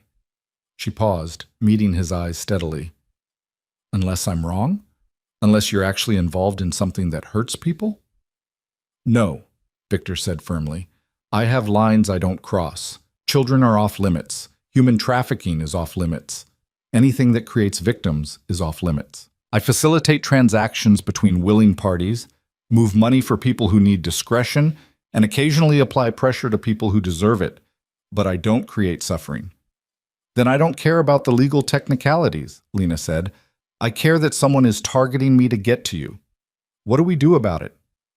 Victor's expression cycled through surprise, relief, and something that looked like awe. You're not afraid? Of course I'm afraid, Lena admitted. But being afraid doesn't mean running. It means facing the problem with eyes open. You taught me that, Victor. You gave me the resources to fight back when Ethan tried to destroy me. Now someone else is threatening us? We fight back again. Victor pulled her into his arms, holding her tight enough that Lena could feel his heart racing against her chest.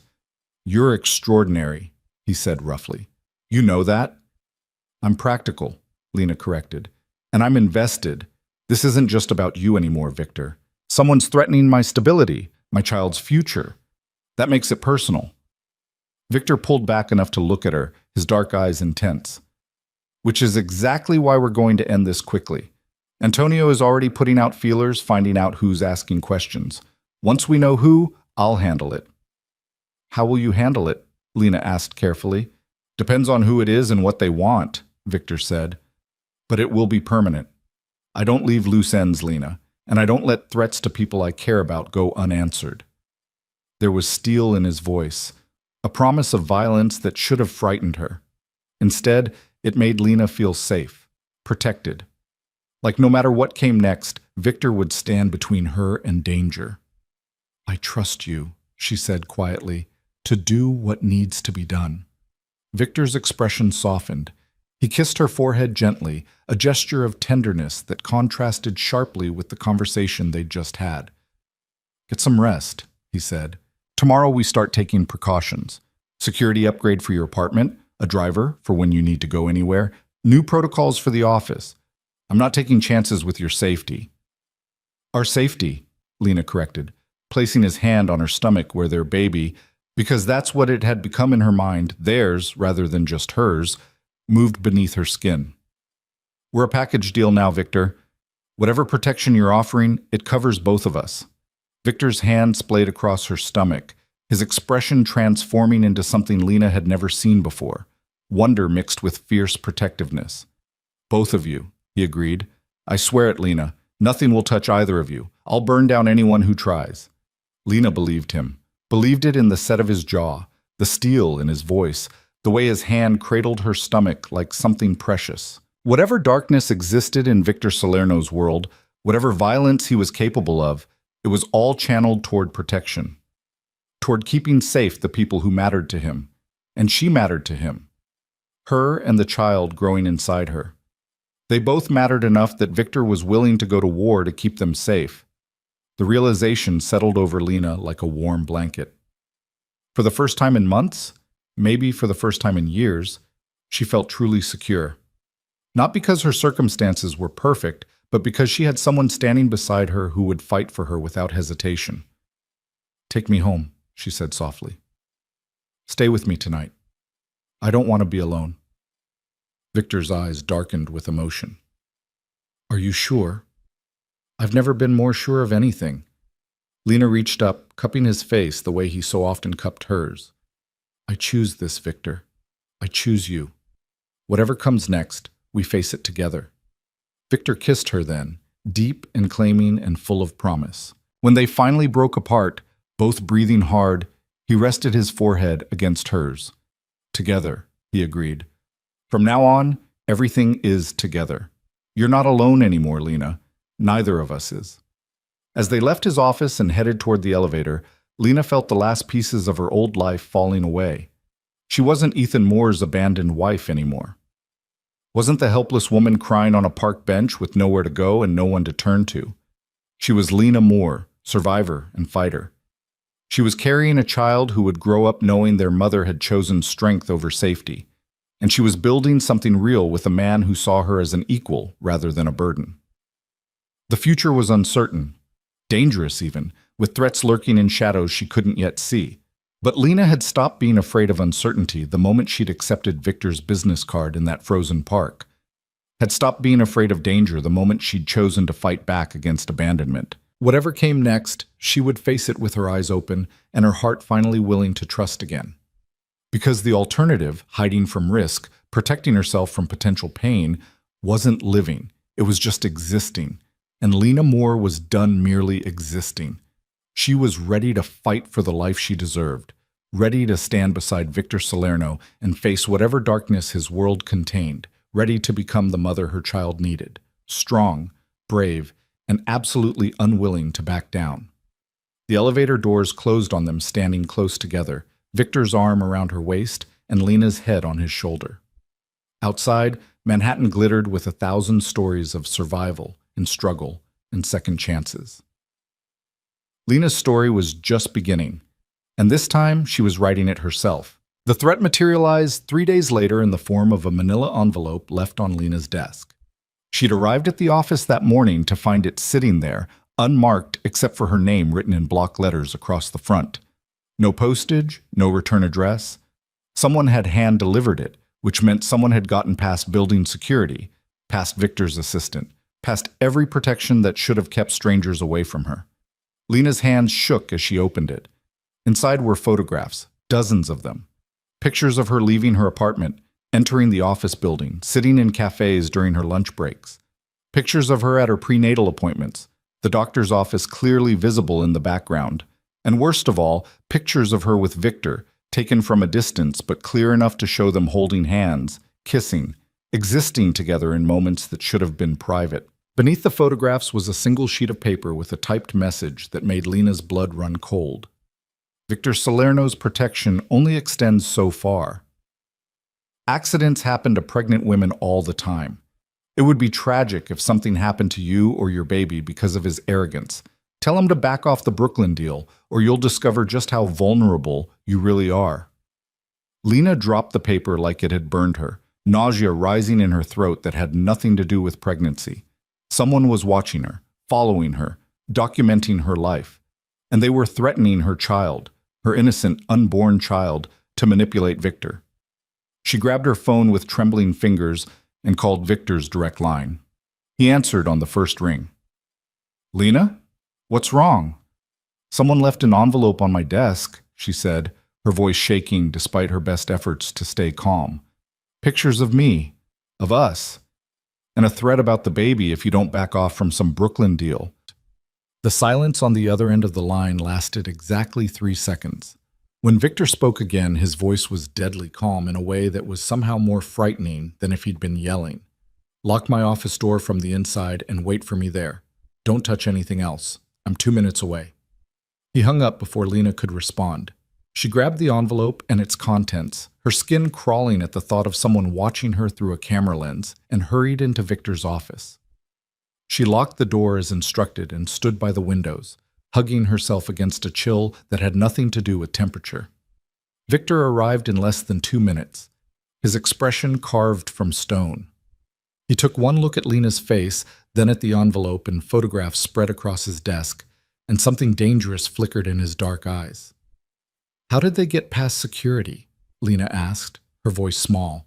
"Because whoever delivered this wants me to know they can reach you anytime they want," Victor said flatly. He pulled out his phone, typing rapidly. "They're making a statement, showing me that all my precautions mean nothing if they're determined enough." "What's the Brooklyn deal they want you to back off from?" Victor's jaw clenched. "A legitimate property development that happens to sit on land currently controlled by some people who've been using it for less legitimate purposes. They're trying to intimidate me into walking away so they can maintain their operations. What they don't understand is that threatening you just guaranteed I'll destroy them completely." The cold fury in his voice should have frightened Lena. Instead, it steadied her. Victor wasn't panicking or scrambling. He was calculating, planning, preparing to strike back. "What do we do?" she asked. "We end this," Victor said simply. "Today. Now." He looked up from his phone, his expression softening slightly as he took in her frightened face. "But first, I need to get you somewhere safe. Somewhere they can't touch you while I handle this." "I'm not hiding," Lena protested. "I'm not going to run and let them think they've won." "You're not running. You're being strategic." Victor crossed to her, his hands gentle as they framed her face. "Lena, they threatened our baby. That means they've crossed a line that can't be uncrossed. I need to respond to that, and I need to do it without worrying about your safety. Please, let me protect you while I handle this." The word "our" registered somewhere in Lena's consciousness, warming something in her chest despite the fear. Victor had claimed her child as his own, not just in private, but in the way he spoke about the threat. Not your baby, but our baby. "Where would I go?" she asked quietly. "Antonio has a safe house in Connecticut. Sophia will stay with you. She volunteered when I texted her about the situation. You'll be comfortable and completely secure. 24 hours, maybe less. That's all I need to resolve this permanently." Lena studied his face, seeing the determination there mixed with genuine concern for her well-being. "You're going after them?" "Yes." "Will you—" She hesitated, not sure she wanted to know the answer. "Will you hurt them?" Victor's expression was carefully neutral. "I'm going to make sure they can never threaten you or our child again. What that requires depends on how smart they are when I find them. But Lena, I need you to understand something.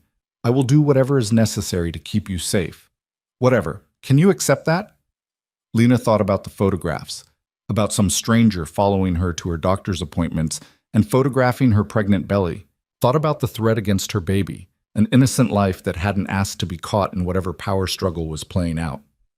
Thought about Ethan, who'd walked away from responsibility, versus Victor, who was preparing to walk into danger to protect them. "Yes," she said firmly. "I can accept that. Because they threatened our child, Victor. And anyone who does that deserves whatever you're planning to do to them." Victor kissed her forehead, lingering there for a moment like he was memorizing the feel of her. "Antonio is sending a car. It'll be here in 10 minutes. Pack whatever you need from your apartment. Sophia will have everything else ready for you." The next hour passed in a blur of organized chaos. Lena was escorted to her apartment by 2 men she'd never seen before, but who moved with the kind of controlled efficiency that suggested military or security backgrounds. She packed a bag while they waited, her hands steadier now that she had a plan to follow. By the time she returned to the lobby, a black SUV with tinted windows was waiting. Sophia Ricci stood beside the vehicle, her expression warm despite the circumstances. "Come, dear," she said, taking Lena's bag. "Let's get you somewhere comfortable while the men handle their business." The safe house turned out to be a sprawling estate an hour north of the city, set back from the road and surrounded by enough property that Lena couldn't see any neighboring houses. Sophia led her inside to a guest room that was larger than Lena's entire apartment, with windows overlooking gardens that were just beginning to show signs of early spring. "Try to rest," Sophia said gently. I know that's probably impossible given the circumstances, but Victor will call as soon as he has news. Lena nodded, sinking onto the edge of the bed. How often does this happen? In your world, I mean. Threats like this? Sophia settled into an armchair near the window, her expression thoughtful. More often than it should, less often than you'd think. Most people in our circle understand the rules. You don't threaten families, you don't involve children, you keep business separate from personal. Whoever is behind this either doesn't know those rules or doesn't care. Either way, they've made a serious mistake. Because they threatened me? Because they threatened someone Victor has claimed is his, Sophia corrected. And because they involved an unborn child. That's not just crossing a line, that's obliterating it. Antonio and the others will help Victor handle this because allowing it to go unanswered would set a precedent none of us can afford. Lena processed this, understanding dawning. This isn't just about me and Victor. This is about the whole network, community, whatever you call it. Exactly, Sophia smiled approvingly. You're quick, Lena. That's good. You'll need to be being part of Victor's life. The thing you need to understand is that people like us, we operate outside conventional systems, but we have our own rules, our own codes. And one of the most sacred rules is that families are off limits. Children are off limits. The moment someone violates that, they become everyone's problem. It should have been terrifying, this glimpse into a world where violence was sanctioned by unwritten codes and ancient rules. But Lena found it oddly comforting. Victor wasn't acting alone. He had allies, people who would help him protect her not just because they liked him, but because allowing the threat to stand would undermine their entire system. What will happen to them? Lena asked quietly. The people who sent the photographs? Sophia's expression hardened. That depends on Victor. But if I had to guess, they'll disappear from New York. Their business interests will crumble. And they'll spend the rest of their lives knowing that if they ever come near you or your child again, the consequences will be significantly worse than exile. Lena's phone buzzed in her pocket. She pulled it out to find a text from Victor. Found them. Handling it now. You're safe. I promise. She showed the message to Sophia, who nodded with satisfaction. Good. Antonio texted me too, said it was exactly who they suspected, some idiots trying to muscle into territory they don't control. This will be resolved quickly. The hours that followed were among the longest of Lena's life. She tried to rest, tried to read, tried to do anything that would quiet the anxious voice in her head, wondering what handling it actually meant. Sophia kept her company, telling stories about her own journey into this world, about meeting Antonio and learning to navigate the complexities of their unconventional life. I was a lawyer, Sophia said at one point, surprising Lena. Corporate law, very prestigious firm. I met Antonio when he needed legal representation for a property dispute. I thought he was just a businessman with complicated holdings. It took me 3 months to realize he was so much more than that. Were you afraid? Lena asked. When you found out the truth? Terrified, Sophia admitted, but also fascinated. Antonio never lied to me, never pretended to be something he wasn't once I started asking questions. And I realized that the world he lived in, while dangerous, operated on a kind of honor that my legitimate legal world often lacked. At least with Antonio and his associates, you knew where you stood. There was honesty in that, even if nothing else was conventional. Lena understood exactly what Sophia meant. Victor had been honest with her from the beginning, in his way. He'd never pretended to be a conventional businessman. He'd warned her his world was dark and dangerous. And he'd given her every opportunity to walk away before she got too deep. But she hadn't walked away. And now, sitting in a safe house while Victor dealt with people who'd threatened their child, Lena realized she had no regrets about that choice. Fear, yes. Anxiety about what the future held, absolutely. But no regrets. The sun was setting when Lena's phone finally rang with Victor's number. She answered it with shaking hands. Lena. His voice was rough, tired, but alive. It's done. They won't bother you again. Relief flooded through her so intensely it made her dizzy. Are you okay? Are you hurt? I'm fine. Not a scratch on me. She heard what might have been a car door closing in the background. I'm heading to you now. We'll stay at the safe house tonight. Give everything time to settle. Tomorrow, we go home. Victor, what did you... Tomorrow, he interrupted gently. I'll tell you everything tomorrow. For tonight, just know that you're safe. You and our baby are safe, and no one will threaten you again. That's all that matters." Lena closed her eyes, letting his words wash over her. "Okay. Tomorrow. I'll be waiting." "I love you," Victor said suddenly, the words raw and unguarded. "I should have said it before. Should have told you weeks ago. But I love you, Lena. You and the life we're building together. That's what I was protecting today. That's what I'll always protect." Tears streamed down Lena's face, but they were good tears this time. Happy tears. "I love you too," she whispered. "Come home to me, Victor. Come home to us." True to his word, Victor arrived at the safe house 2 hours later. Lena met him at the door, and the moment she saw him, whole, unharmed, looking at her like she was everything that mattered, she threw herself into his arms. Victor held her tight, his face buried in her hair, his body trembling slightly with exhaustion and relief and emotion. "I've got you," he murmured. "I've got you, and I'm never letting go." That night, curled up together in the safe house guest room, Victor told Lena everything.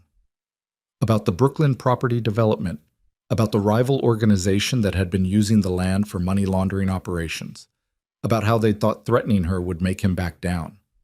He told her about confronting them with Antonio and Marcus as backup, about the choice he'd given them, leave New York permanently or face consequences that would destroy them completely. "They chose to leave," Victor said, his arms wrapped around Lena from behind, his hand resting on her stomach. "They're gone, Lena. Out of the city, out of our lives. The Brooklyn development will proceed.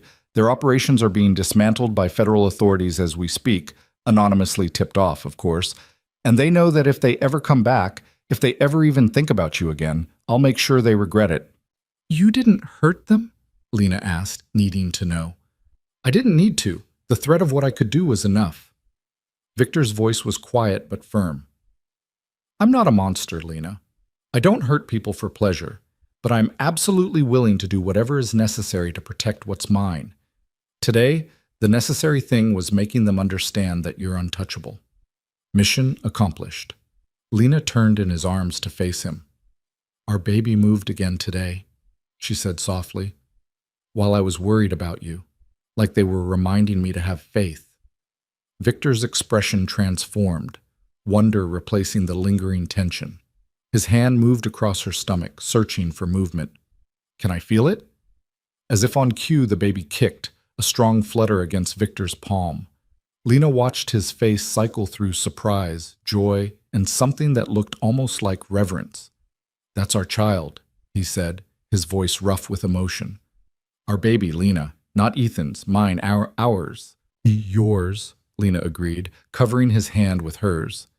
"In every way that matters, this baby is ours. You're going to be their father, Victor. The only father they'll ever know." Victor kissed her then, deep and claiming and full of promise. When they broke apart, his eyes were bright with unshed tears. "Marry me," he said suddenly. "Not because you're pregnant or because you need protection, but because I want to build a life with you, because I want this baby to have our name, because I want to stand up in front of everyone who matters and claim you as mine. Marry me, Lena." Lena's heart felt so full it might burst. "Yes," she said, laughing through happy tears. "Yes, I'll marry you. I'll marry you and build a life with you and raise our child together. Yes to all of it, Victor. Yes." The months that followed passed in a blur of preparation and transformation. The Brooklyn development proceeded without incident, becoming one of Victor's most successful legitimate ventures. The rival organization that had threatened Lena dissolved completely, their members scattered and their operations destroyed. And Lena's pregnancy progressed smoothly, her body changing and growing to accommodate the life inside her. They married quietly in April, with just Sophia and Antonio as witnesses, in a small ceremony at the safe house that had become symbolic of new beginnings. Lena wore a simple dress that accommodated her 7-month pregnant belly, and Victor wore a suit and an expression of such pure happiness that it made her cry. "I, Victor Salerno, take you, Lena Moore, to be my wife," he said, his voice steady despite the emotion in his eyes.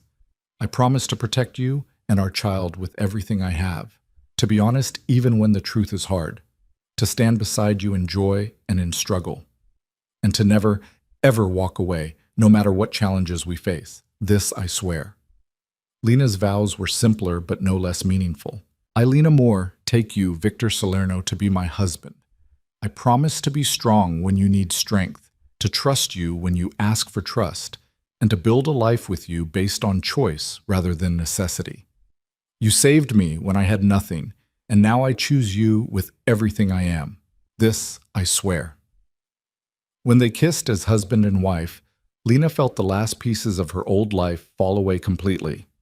She wasn't Ethan Moore's abandoned wife anymore. She was Lena Salerno, partner to a man who'd proven his devotion through actions rather than words. She was safe, loved, and building the future she'd always deserved but had been too afraid to reach for. The baby came in late May, arriving 3 weeks early in a blur of controlled chaos and Victor's barely concealed panic. Lena labored for 14 hours with Victor never leaving her side, his hand in hers, his voice steady even when she could see fear in his eyes. "You're doing beautifully," he kept saying. "You're so strong, Lena, so incredibly strong." And when their daughter finally arrived, tiny and perfect and screaming with healthy lungs, Victor cut the umbilical cord with shaking hands and cried openly for the first time since Lena had known him. "She's perfect," he whispered, staring at the baby in Lena's arms with absolute wonder. "She's absolutely perfect." They named her Elena Sofia Salerno, after Lena and the woman who'd helped protect them when they needed it most. And when the nurse asked for the birth certificate information, Victor provided it without hesitation. Father: Victor Salerno. Mother: Lena Salerno. No mention of Ethan Moore. No trace of the man who'd chosen to walk away.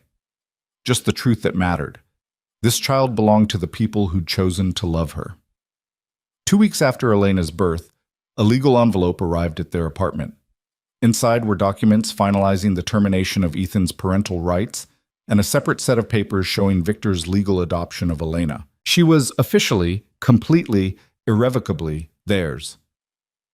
Lena held the papers while nursing Elena, tears streaming down her face. Victor sat beside them on the couch, his arm around her shoulders, watching his daughter with the kind of fierce protectiveness Lena had come to recognize as his default expression.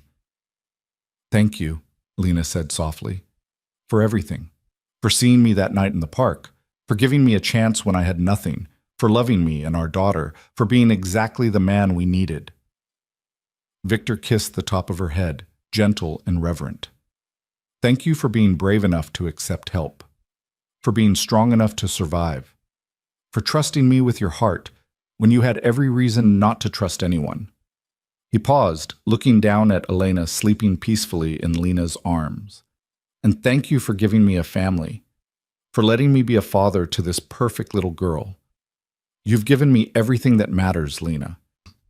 In the quiet of their apartment, with their daughter sleeping between them and the city stretching out beyond their windows, Lena felt peace settle over her like a blanket. The journey from that frozen park bench to this moment had been terrifying and painful and fraught with danger, but it had also been transformative. She'd learned that strength came in many forms, in accepting help when you needed it, in fighting back when you were threatened, in choosing love even when it was complicated and scary. She'd learned that family wasn't defined by biology, but by choice, by who showed up when it mattered, by who loved unconditionally even when circumstances were messy. And she'd learned that sometimes the darkest moments led to the brightest futures, that abandonment could lead to a love deeper than anything she'd imagined, that hitting rock bottom could be the beginning of rising higher than she'd ever thought possible. Ethan Moore had walked away from his responsibility, had chosen comfort over commitment, and in doing so, he'd given Victor Salerno the opportunity to step in and become the father Elena deserved, had given Lena the chance to find a partner who saw her as an equal rather than a burden, had inadvertently created the space for a family forged not by blood, but by choice, protection, and unwavering devotion. As Elena stirred in her arms, making the small sounds babies make before waking, Lena looked at Victor and smiled. "Ready for your turn?" Victor took their daughter with practiced ease, cradling her against his chest like she was made of precious glass. Elena settled immediately, recognizing her father's heartbeat, his warmth, his presence. And watching them together, this man who'd been a stranger 6 months ago, and the daughter he loved as fiercely as if he'd been there from conception, Lena felt her heart overflow with gratitude. "I love you," she said, "not for the first time and certainly not for the last. Both of you, my family." Victor looked up from Elena's face, his dark eyes warm with emotion. "We love you too, more than words can express, Lena. You're our heart, our everything." Outside, Manhattan continued its endless rhythm of survival and struggle, of dreams pursued and second chances seized. And inside their apartment, the Salerno family began writing the next chapter of their story. One built on the foundation of love chosen rather than love assumed, of loyalty proven rather than loyalty promised, of protection offered and gratitude returned. Lena Moore had walked into a winter night believing her life was over. But she'd walked out of that darkness hand in hand with Victor Salerno, and together they'd built something beautiful from the ashes of betrayal. Not a fairy tale ending, because fairy tales were simple and their life was beautifully complex, but a real ending, honest and hard-won and absolutely worth every struggle it had taken to get there. An ending that was really just a beginning for a family bound not by circumstance, but by choice. A family who understood that love wasn't about perfection. It was about showing up, standing strong, and refusing to walk away when things got difficult. And as Elena slept peacefully in her father's arms, and Lena watched them with eyes full of love, she knew with absolute certainty that they would face whatever came next exactly as they'd faced everything so far. Together, with courage and conviction and unbreakable trust. Together, they were home.